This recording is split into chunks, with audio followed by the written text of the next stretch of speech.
ఓం శుక్లాంబరధరం విష్ణుం శశివర్ణం చతుర్భుజం ప్రసన్నవదనం ధ్యాయేత్ సర్వవిఘ్నోపశాంతయే అగజానన పద్మార్కం ఆగజాననమార్నిశం అనేకదంతం భక్తానాం ఏకదంతం ఉపాస్మహే. గురుబ్రహ్మ గురువిష్ణు గురుదేవో మహేశ్వర గురు సాక్షాత్ పరబ్రహ్మం తస్మై శ్రీ గురవే నమః. కర్మ సన్యాస యుగంలో ఇంకా మనము చాలా విషయాలు తెలుసుకుంటున్నాము. అందులో భాగంగానే ఇంకా కొన్ని విషయాలు తెలుసుకునేటటువంటి ప్రయత్నం చేద్దాం. ఇక్కడ ఎవరి మనసులో అయితే సకల ప్రాణుల పట్ల సకల జీవరాశుల పట్ల సమభావం స్థిరంగా నిలిచి ఉంటుందో అటువంటి వారు ఈ జనన మరణ చక్రము నుంచి విడిపడతారు. అటువంటి వారు జీవించి ఉండగానే నిర్మలమైనటువంటి నిష్కలమైనటువంటి బ్రహ్మపదాన్ని పొందుతారు. ఆ బ్రహ్మలోనే వారు స్థిరంగా ఉంటారు. ఈ జన్మలోనే మోక్షం పొందేది ఎలాగా అనే విషయాన్ని భగవంతుడు మనకిక్కడ చెప్పాడు. జనన మరణము అనేవి ఒకదాని వెంట ఒకటి వస్తూ పోతూ ఉంటాయి. దీనికి బంధనములే కారణము. ఈ బంధనములకు కారణం మనస్సు స్థిరంగా లేకపోతే బంధనాలను కలిగిస్తుంది, స్థిరంగా ఉంటే మోక్షం కలిగిస్తుంది. కాబట్టి ఇంద్రియ నిగ్రహము, మనోనిగ్రహము, సకల భూతములు యందు సమభావన అనేటటువంటిది నిష్కామ కర్మాచరణ యొక్క ముఖ్యమైనటువంటి విషయం. పరమాత్మ నిర్గుణుడు, నిర్వికారుడు. పరమాత్మను చేరాలంటే ఈ గుణాలు మనలో ఉండాలి. ఎందుకంటే ఒక వస్తువు మరొక వస్తువులో సంయోగం చెందాలంటే రెండు వస్తువుల యొక్క గుణాలు ధర్మాలు ఒకటిగా ఉండాలి. అంటే పరమాత్మ నిర్గుణుడు, నిర్వికారుడు అయినప్పుడు మనం కూడా ఎటువంటి వికారాలు లేకుండా ఉండాలి. ఒక వస్తువు మరొక వస్తువులో సంయోగం చెందాలంటే ఆ రెండు వస్తువుల యొక్క లక్షణాలు ఒకటి అయి ఉండాలి. నీటిలో పాలు నీరు కలుస్తాయి, కానీ నూనె కలవదు. అలాగే పరమాత్మలో అంటే విశ్వ చైతన్యంలో ఐక్యం కావాలంటే మనం కూడా పరమాత్మ ధర్మాలను కలిగి ఉండాలి. ఆ యొక్క పరబ్రహ్మ లక్షణాలను మనం సంతరించుకోవాలి. అవే దోషములు లేకుండా ఉండడం, సమత్వ భావన, నిర్గుణతత్వము, ఇవి అలవడితే మోక్ష మార్గంలో మనం ప్రయాణం చేయవచ్చు. పతంజలి మహర్షి తన యోగ శాస్త్రంలో కూడా ఇదే విషయాన్ని చెప్పాడు. సత్పురుషయో శుద్ధి సామ్యే కైవల్యం. అంటే శుద్ధ సత్వ గుణ సంపన్నులు అన్నింటినీ సమదృష్టితో చూచేవారే కైవల్యానికి అర్హులు. బ్రహ్మకు ఈ గుణాలు ఉన్నాయి. ఆ గుణాలను మనం సంతరించుకోవాలి. మనలో చాలామందికి ఒక అపోహ ఉంటుంది. మోక్షం అంటే ఈ జన్మలో వచ్చేది కాదు, బతికుండగా వచ్చేది కాదు, ఎన్నో జన్మల తర్వాత కానీ రాదు అని అనుకుంటూ ఉంటారు. కానీ మన సనాతన ధర్మంలో మోక్షము అంటే ఇక్కడే ఈ లోకంలోనే బతికుండగానే వస్తుంది అని చెప్పారు. వారిని జీవన్ముక్తులు అంటారు. వశిష్ఠుల వారు తమ వశిష్ఠ గీతలో కూడా చెప్పారు. ఏంటంటే నమోక్షో నమసాష్టే పాతాళేన చ భూతాళే మోక్షే హి చేతో విమలం సస్య జ్ఞాన విబోధితం. మోక్షం అనేది ఆకాశములో లేదు, పాతాళములో లేదు, భూమి మీద అసలు మోక్షమే లేదు.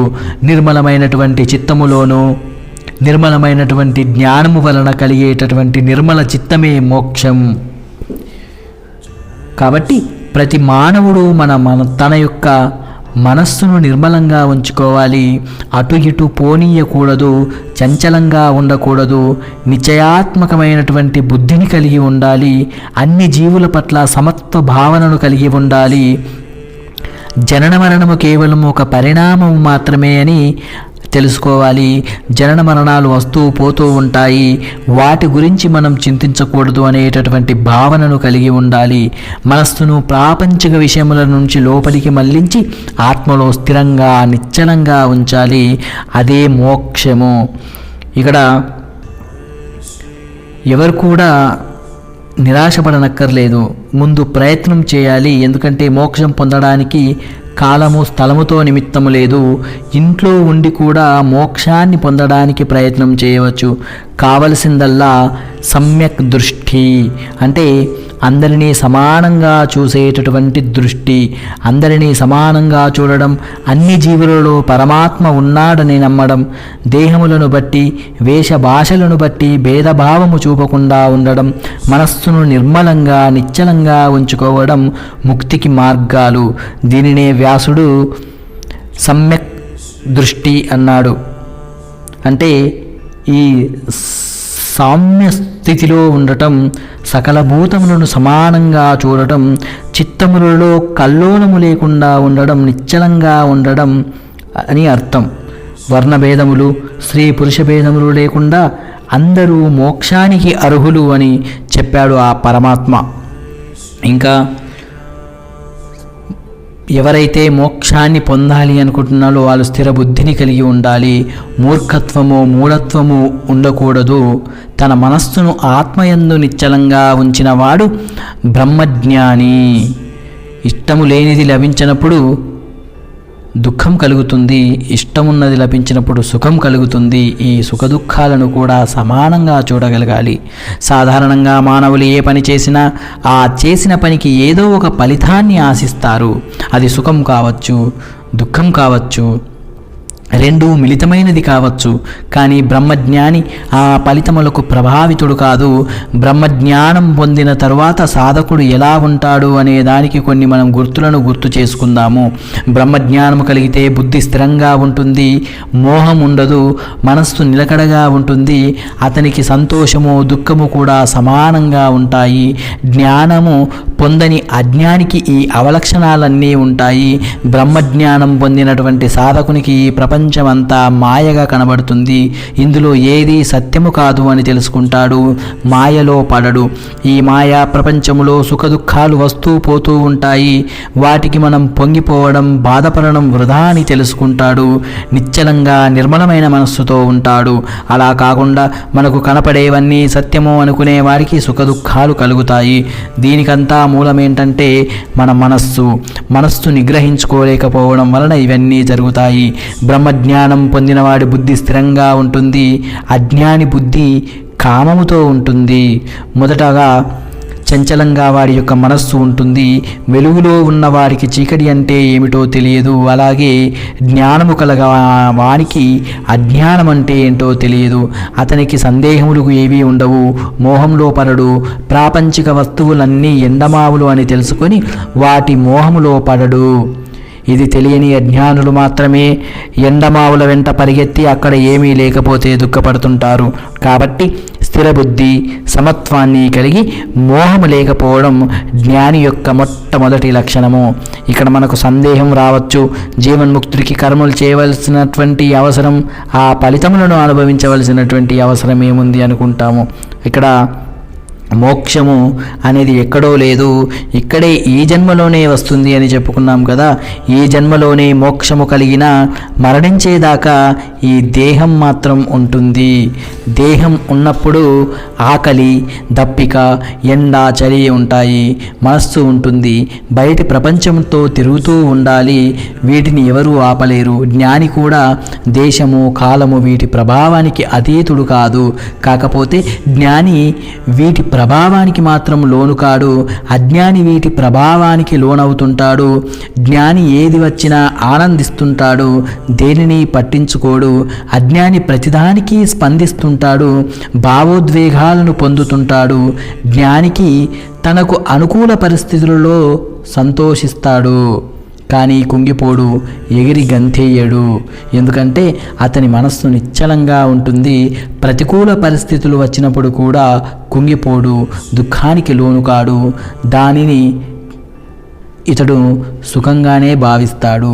మూఢత్వము అంటే తాను నమ్మిందే వేదం, ఇతరులు ఏం చెప్పినా వినకపోవడం, ప్రతిదానికి సందేహించడం, ప్రతిదానిని ఇది మన వల్ల కాదు, ఇది అయ్యే పని కాదు అనేటటువంటి వ్యతిరేక భావముతో ఉండడం. ఆత్మజ్ఞానిలో ఈ మూఢత్వం ఏమాత్రమూ కనిపించదు. అతని మనస్సు నిర్మలంగా ఉంటుంది. ఇదంతా ఆత్మజ్ఞానం వలన వస్తుంది. ఆత్మజ్ఞానం కలిగితే ఈ జన్మలోనే ఇక్కడే మనకు ముక్తి కూడా లభిస్తుంది. ప్రాపంచిక విషయముల యందు, విషభోగముల యందు ఆసక్తి, అనురక్తి లేనివాడు తన మనస్సును ఆత్మయందు చేర్చి అనంతమైనటువంటి సుఖాన్ని పొందుతాడు. అటువంటి వాడు ఎల్లప్పుడూ బ్రహ్మనిష్టయందే ఉండి అంతులేని ఆనందాన్ని పొందుతాడు. మనస్సును ఆత్మయందు స్థిరంగా ఉంచుకోవాలి అని మనం చెప్పుకున్నాము కదా. మనస్సు ఎల్లప్పుడూ బాహ్య ప్రపంచంలో సంచరిస్తూ ఉంటుంది. దానిని లాక్కొచ్చి మనం మా మనస్సుని మన యొక్క ఆత్మలో ఉంచాలి. అది చెయ్యాలంటే శబ్దము, స్పర్శ, వాసన మొదలైనటువంటి ప్రాపంచిక విషయముల యందు, విషయ వాంఛల యందు ఆసక్తిని తగ్గించుకోవాలి. అప్పుడు మనస్సు ఆత్మయందు స్థిరంగా ఉంటుంది. మనస్సు అలౌకికమైనటువంటి ఆనందాన్ని అనుభవిస్తుంది. ఆ ఆనందం ఎలా ఉంటుందో మనం చెప్పేది కాదు. ఆ సుఖము, ఆ ఆనందము ఎప్పటికీ తగ్గిపోదు, అక్షయంగా ఉంటుంది. అక్కడ దుఃఖానికి తావులేదు, నిరంతరం సుఖమే. అదే స్వర్గమని కూడా మనం చెప్పుకోవచ్చు. ఇక ప్రాపంచిక విషయముల వలన కలిగేటటువంటి సుఖము క్షయము. అంటే ప్రారంభంలో సుఖము కలుగుతుంది, మరలా అంతలోనే దుఃఖం ముంచుకొస్తుంది. మనస్సును ఆత్మయందు లగ్నం చేస్తే అనిర్వచనీయమైనటువంటి ఆనందం కలుగుతుంది. అసలు సుఖం ఎక్కడ ఉంది అంటే బయటి ప్రపంచంలో అసలు సుఖమే లేదు. ఆ సుఖం అనేది మన లోపలే ఉంది. సుఖానికి రాజధాని మనస్సు. ఆ మనస్సును ఆత్మయందు లగ్నం చేస్తే సుఖమే సుఖం. ఆ సుఖాన్ని మనం వర్ణించలేము. ఈ నిజాన్ని తెలుసుకోలేక మానవులు సుఖం కోసం బయట పాకులాడుతుంటారు. కొందరు ధనంలోనూ, మరికొందరు పదవులలోనూ, ఇంకా కొంతమంది స్త్రీల వద్ద, ఇంకా కొంతమంది మద్యమాంసాన్ని సేవించడంలో సుఖం ఉందనుకుంటారు. అవి అశాశ్వతములు, నిజం కావు అని తెలుసుకోవాలి. కాబట్టి జ్ఞానులు అయిన వాళ్ళు బాహ్య విషయములలో ఆసక్తి లేకుండా ఆత్మసుఖం కోసం ప్రయత్నించాలి. అంటే మనస్సుని ఆత్మయందు లగ్నం చేయాలి. ప్రాపంచిక విషయముల నుంచి మనోనిగ్రహాన్ని పొందాలి. ఒకటి వదిలితే కానీ మరొకటి రాదు. అలాగే బాహ్య సుఖములు వదిలితే కానీ అంతరంగా సుఖము రాదు. కాబట్టి ముందు బాహ్య విషయముల యందు ఆసక్తిని విడిచిపెట్టాలి. ప్రాపంచిక విషయములలో విరక్తిని పెంచుకోవాలి. కాబట్టి ఆత్మసుఖం కావాలంటే బాహ్య విషయముల మీద ఆసక్తిని వదిలిపెట్టాలి. ఎక్కువ సుఖం కోసం తక్కువ సుఖాన్ని వదులుకోవడంలో తప్పేముంది? ఇది ఎలా ఉంటుంది అంటే ప్రభుత్వం వారు డూప్లెక్స్ భవనాలను నిర్మించి అక్కడకు పొమ్మంటే నేను పూరి గుడిసెలోనే ఉంటాను అన్నట్టుగా ఉంటుంది. ప్రపంచంలో అందరికీ సుఖం కావాలి, కానీ అది ఎలా వస్తుందో ఎవరికీ తెలియదు. కొందరికి అన్నీ ఉంటాయి, కానీ మనశ్శాంతి ఉండదు. తమకు సుఖాన్ని, శాంతిని కలుగజేయమని స్వామీజీలను ఆశ్రయిస్తారు. ప్రస్తుత కాలంలో స్వామీజీలు, బాబాలు కూడా అశాశ్వతమైనటువంటి ప్రాపంచిక సుఖములలో మునిగి తేలుతుంటారు. అదే సుఖం అనుకుంటూ ఉంటారు. కాబట్టి వారు తమ వద్దకు వచ్చేసరికి సరైనటువంటి ఆధ్యాత్మిక మార్గాన్ని చూపలేరు. అందుకే భగవద్గీతను సరిగ్గా చదువుకొని అర్థం చేసుకొని ఆచరించాలి. ఈ ఆచరణే సరైనటువంటి మార్గము. బయటి ప్రపంచంలో ఉన్నటువంటి విషయముల వలన కలిగేటటువంటి భోగములు అన్నీ దుఃఖములు రావడానికి కారణము. ఒకవేళ సుఖాలు వచ్చినా అవి కొద్ది కాలమే ఉంటాయి, కానీ కలకాలం నిలువవు. కాబట్టి జ్ఞాని అయిన వాడు ప్రాపంచిక విషయముల వైపు కన్నెత్తి కూడా చూడకూడదు. ప్రాపంచిక విషయములు, విషయ సుఖముల మీద విరక్తిని కలిగి ఉండాలి. హాయిగా ఈ సుఖాన్ని మనం అనుభవించాలి. దానికి కారణం ఏంటంటే మనము ప్రతిరోజు ప్రతిక్షణం బయటి ప్రపంచంలోని వస్తువులతోనూ మనుషులతోనూ సంగమం పెట్టుకుంటాము. దానివలన కొంత ఆనందం కలుగుతుంది, కానీ ఆ ఆనందం శాశ్వతం కాదు. ఆ వస్తువులు, మనస్సులు, మనుషులు మనకు దూరం కాగానే వెంటనే దుఃఖం వస్తుంది. మనకు కావలసింది నిరంతరం ఆనందం, కానీ కొంచెం ఆనందం, ఎక్కువ దుఃఖం కాదు కదా. ఈ విషయంలో పెద్దలు ఏమి చెప్తారంటే మనకు రవ్వంత సుఖం కలిగితే చాలు, పుట్టెడు దుఃఖం దాని వెనువెంటనే ఉంటుంది. కాబట్టి ప్రాపంచిక విషయములను, కామ కోరికలు తీరడం వలన వచ్చేటటువంటి సుఖములు క్షణికము, ఎప్పటికీ నిలిచి ఉండేవి కావు అని తెలుసుకోవాలి. మనం సుఖం అనుభవిస్తున్నాము అంటే దాని వెంటనే వచ్చే దుఃఖాన్ని కూడా అనుభవించడానికి మనం సిద్ధంగా ఉండాలి. అంతేకాని సుఖం వచ్చినప్పుడు నవ్వడం, దుఃఖం వచ్చినప్పుడు కుంగిపోవడం, ఆత్మహత్యలు చేసుకోవడం మంచిది కాదు. కాబట్టి ప్రాపంచిక విషయముల మీద ఎక్కువ ఆసక్తిని చూపించకుండా ఉంటే చాలు. ఈ సుఖ దుఃఖములు మనల్ని అంటవు. మనకు ఎక్స్రే తీసినప్పుడు మనకు బాహ్య శరీరం మాత్రం కనబడదు, లోపల ఉన్న ఎముకలు కనబడతాయి. అలాగే మనం ఏ వస్తువుతో కానీ, ఏ పురుషునితో కానీ సంగమము పెట్టుకునే ముందు మనలో ఉన్నటువంటి వివేకము, జ్ఞానము అనేటటువంటి ఎక్స్రే కిరణాలను వాటి మీద ప్రసరింపజేసి వాటి యొక్క నిజ స్వరూపాన్ని తెలుసుకొని ప్రవర్తించాలి. ప్రాపంచికమైనటువంటి విషయములు మనకు తాత్కాలికంగా సుఖాన్ని కలుగజేసిన దాని వెనుక ఉన్నటువంటి దుఃఖాన్ని కూడా పసిగట్టి అటువంటి వాటికి దూరంగా ఉండడం మంచిది. కాబట్టి ఏ విషయమును కానీ వస్తువును కానీ పైపైన చేరకుండా విచక్షణతో అంతరాంతరములలోకి చూసి వివేకముతో ప్రవర్తించాలి. ప్రతి సుఖం వెనుక ఎంతో దుఃఖం దాగి ఉంటుంది. సుఖము కానీ దుఃఖము కానీ శాశ్వతములు కావు, ఇవి వస్తూ పోతూ ఉంటాయి. కాబట్టి వీటి కొరకు ఆరాటపడడం మంచిది కాదు. ఆత్మ సుఖము శాశ్వతము, అది ఎన్నటికీ నశించదు. మనస్సును బాహ్య వస్తువుల మీద కన్నా లోపల ఉన్న ఆత్మతో అనుసంధానము చేస్తే కలిగేటటువంటి సుఖం శాశ్వతము. విషయ వాంఛలు ప్రాపంచిక సుఖములు చిన్న దీపం అయితే ఆత్మ సుఖము సూర్యుని వెలుగు లాంటివి. కాబట్టి దీపం వద్దకు పురుగు చేరినట్టు మానవులు దీపం వద్దకు చేరి మాడిపోతున్నారు. అదే అజ్ఞానము. అందుకే జ్ఞానులు తెలివిగలవారు సూర్యరశ్మిని ఆశ్రయించి వేడిని వెలుగును ఆరోగ్యాన్ని పొందుతారు. కాబట్టి జ్ఞానిని ప్రాపంచిక విషయ వాంఛలలోనూ రక్తి అనురక్తి ఉండకూడదు, వాటన్నింటిపైన విరక్తి ఉండాలి. ఇంకా ధనం, పదవి, ఆస్తి, విద్య, అధికారము అన్నీ ఉండొచ్చు, కానీ విషయ వాంఛల వెంట పరిగెడితే అనర్థం చుట్టుకుంటుంది. ఉదాహరణకు అత్యంత ఉన్నత స్థానము అధిరోహించినటువంటి ఉన్నతాధికారులు, రాజకీయ నాయకులు అవినీతి కుంభకోణాలలోనూ లైంగిక వేధింపుల కేసులలోనూ ఇరుక్కోవడం ఇది ఎంతవరకు న్యాయం? వారి చదువు, హోదా, పదవి, సంపద, జ్ఞానం ఏమయ్యాయి? వారు కూడా దీపం దగ్గర చేరినటువంటి పురుగుల లాంటి వారు అని అర్థం చేసుకోవాలి. ఇక్కడ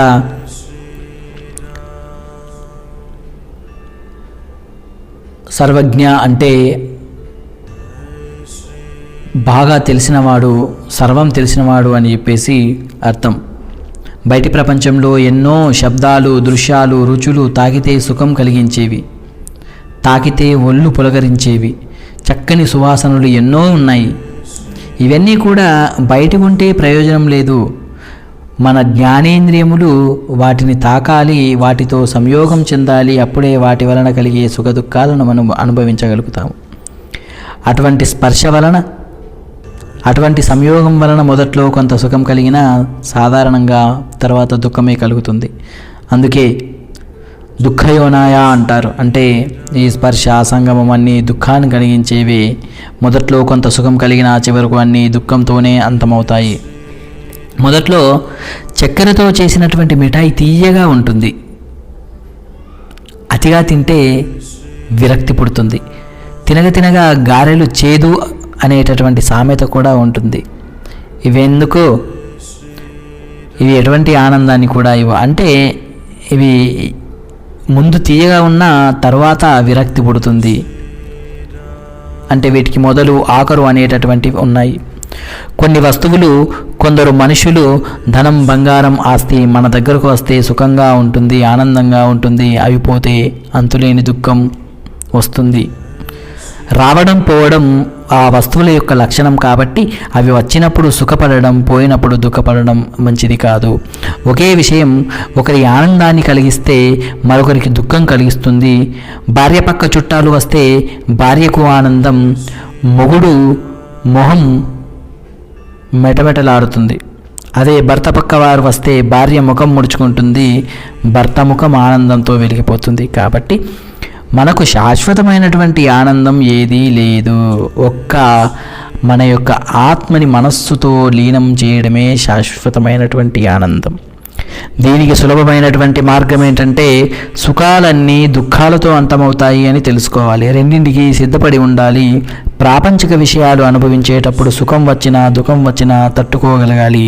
సుఖ దుఃఖాలకు అతీతంగా ఉండాలి. సమాన స్థితిని అలవర్చుకోవాలి. ఇది మొదటి మెట్టు. ఇక రెండవ మెట్టు ప్రాపంచిక విషయములను, విషయవాంఛలను పూర్తిగా వదిలిపెట్టడం. మనస్సులో కూడా వాటి గురించిన ఆలోచన, సంకల్పాలు కలగకూడదు. ఇది చాలా కష్టం. ఎవరికీ సాధ్యం కాదు. పైపైన వదిలిపెట్టుకుంటామని అనుకున్నా లోపల అయ్యో ఇవన్నీ అనుభవించలేకపోయామే అనేటటువంటి దిగులు, దుఃఖం ఉంటుంది. ఎదుటివాడు అనుభవిస్తున్నాడు అనేటటువంటి అసూయ మనస్సును వేధిస్తుంటుంది. కానీ ఆత్మజ్ఞానం కలిగిన జ్ఞానికి రెండూ సాధ్యమే. కాబట్టి ముందు ఆత్మజ్ఞానాన్ని అలవరుచుకోవాలి. ఆ తర్వాత పైన చెప్పిన వాటిలో ఏదో ఒకటి ఎంచుకోవాలి. అప్పుడు దుఃఖము లేని అనంతమైనటువంటి ఆనందాన్ని మనం పొందుతాం.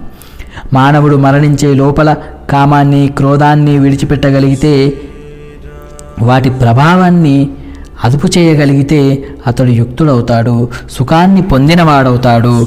ఇంతకుముందు శ్లోకంలో మనం చెప్పుకున్నాము, మోక్షం ఎక్కడో లేదు, ఎప్పుడో రాదు, ఇప్పుడే ఈ జన్మలోనే వస్తుంది. దానికి కావాల్సిన సామాగ్రి కూడా ఇక్కడే దొరుకుతుంది. ఆ సామాగ్రిని మనం సమకూర్చుకోవడంలోనే మన యొక్క విజ్ఞతను చూపాలి. ఎందుకంటే ఈ భూలోకము కర్మభూమి, ధ్యాన యోగ సమాధులకు ఇది అనువైనటువంటి లోకము. స్వర్గలోకం అంటూ ఒకటి ఉంటే అనుభవానికే కానీ ఆచరణకు పనికిరాదు. నరకం కూడా అనుభవించడానికే పరిమితం. కాబట్టి ఈ జన్మలోనే ఆధ్యాత్మిక సాధన చేయాలి అని భగవంతుడు చెబుతున్నాడు.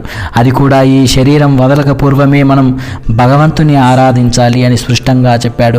మరణం రాకపూర్వమే మనం కామ క్రోధాలను వదిలిపెట్టాలి. వాటి ప్రభావానికి లోను కాకుండా వాటిని అదుపు చేయగలగాలి. అందరి ఎడల సమభావాన్ని కలిగి ఉండాలి. మనస్సును పరమాత్మలో లగ్నం చేయాలి. మోక్ష మార్గాన్ని చేరుకోవాలి. మనం ఈ జన్మలో మానవులుగా పుట్టాము, కానీ మరు జన్మ కూడా మనకు మానవ జన్మ వస్తుంది అనేటటువంటి నమ్మకం లేదు. ఏ జన్మ వస్తుందో మనకు తెలియదు. కాబట్టి దీపం ఉండగానే ఇల్లు చక్కబెట్టుకోవాలి అన్నట్టు ఈ జన్మలోనే మోక్ష సాధనకు ప్రయత్నం చేయాలి.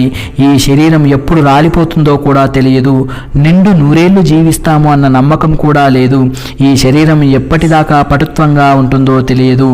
ఇప్పుడేం తొందర, తరువాత అది రిటైర్ అయిన తర్వాత చూద్దాంలే, ఇప్పుడు చక్కగా అనుభవిద్దాము అని చాలామంది అనుకుంటూ ఉంటారు.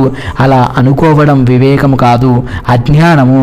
కాబట్టి శరీరంలో ఉన్న శక్తి ఉన్నప్పుడు ఈ శరీరం పడిపోకముందే సాధన చేయాలి. మన అదృష్టం కొద్దీ అరుదుగా వచ్చినటువంటి ఈ మానవ జన్మను సార్థకం చేసుకోవాలి. ఇక్కడ కామ క్రోధాలను గురించి రెండింటిని చెప్తాను. కామములు అంటే కోరికలు, అవి తీరకపోతే వచ్చేటటువంటిది కోపం. అన్ని అనర్థాలకు మూలం ఈ కామక్రోధాలు అని మనం ఇంతకుముందే తెలుసుకున్నాం. కాబట్టి కామక్రోధములతో పుట్టేటటువంటి వేగమును అంటే వాటి యొక్క ప్రభావాన్ని తగ్గించాలి అన్నాడు. వేగములు తగ్గించడం అంటే కోపం వచ్చినప్పుడు 10 లెక్క పెట్టమంటారు. అంటే దాదాపు 10 సెకండ్లు. అది చాలు మనస్సులో పుట్టినటువంటి కోపం యొక్క ప్రభావాన్ని తగ్గించడానికి. అలాగే కోరిక కలిగినప్పుడు ఈ కోరిక సరైనదా కాదా అని బుద్ధిని ఉపయోగించి ఆలోచిస్తే చాలు, అదే కామ క్రోధాన్ని తగ్గిస్తుంది. ఎందుకంటే లోభము, మోహము, మదము, మాత్సర్యము ఇవన్నీ కూడా కామక్రోధముల నుంచి పుడతాయి. ముందు కామక్రోధముల వేగాన్ని తగ్గిస్తే మిగిలినవి వాటంతట అవే తగ్గిపోతాయి. అంటే కోపం వచ్చినప్పుడు ఒక 10 సెకండ్లు 1 2 3 and 10 వరకు లెక్క పెట్టుకుంటే ఆ యొక్క కోపం యొక్క తీవ్రత అనేది చాలా వరకు తగ్గుతుంది. ఇక్కడ కామక్రోధముల ప్రభావాన్ని మనమే ఎందుకు అదుపు చేయాలి? దేవుడు కూడా చేయొచ్చు కదా. కాబట్టి ఓ దేవా, నాలో ఉన్నటువంటి కామములను, క్రోధములను తగ్గించు అని మనం ప్రార్థిస్తాము అని మీరు అనవచ్చు. కానీ అది కుదరదు. ఎందుకంటే కామక్రోధములు మానవుని సృష్టి, అది దేవుని సృష్టి కాదు. కామక్రోధములను మనం పెంచి పోషిస్తున్నాము. కామక్రోధముడు దేవుడి సృష్టి అయితే అందరికీ ఒకే విషయంలో ఒకే విధముగా కామక్రోధాలు ఉండాలి. కానీ అలా జరగడం లేదు. నాకొకటి కావలసి ఉంటే అది మరొకటికి వద్దు అనిపిస్తుంది. ఒకరికి సుఖాన్ని ఇచ్చేటటువంటి విషయం మరొకటికి దుఃఖాన్ని కలిగిస్తుంది. ఒకరికి ఒక విషయంలో కోపం వస్తే అదే విషయం మరొకరికి సంతోషాన్ని కలిగిస్తుంది. కాబట్టి కామక్రోధాలు ఎవరెవరి ఇష్టాలను బట్టి, వారి యొక్క ప్రవృత్తులను బట్టి కలుగుతుంటాయి.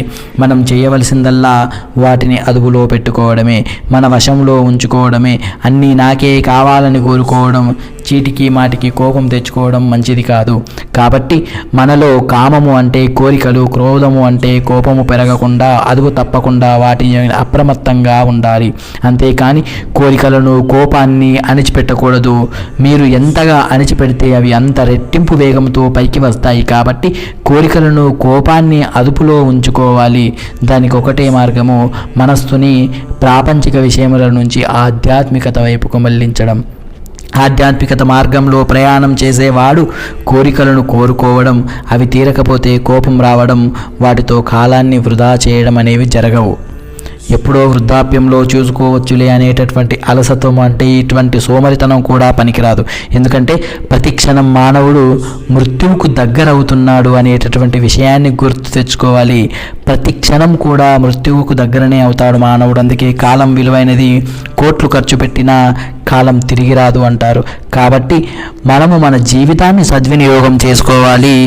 జీవిత కాలంలోనే కామక్రోధాలను అదుపులో చేసి వాటి యొక్క ప్రభావానికి లోను కాకుండా ఉన్నవాడు యుక్తి అంటే సరైనవాడు, అతడే సుఖపురుషుడు అని పరమాత్మ మనకు బోధిస్తున్నాడు.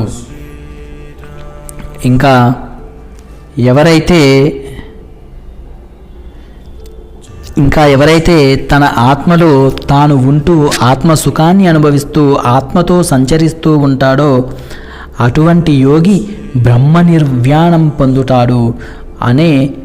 అనగా తానే బ్రహ్మగా మారుతాడు, తానే బ్రహ్మ అవుతాడు.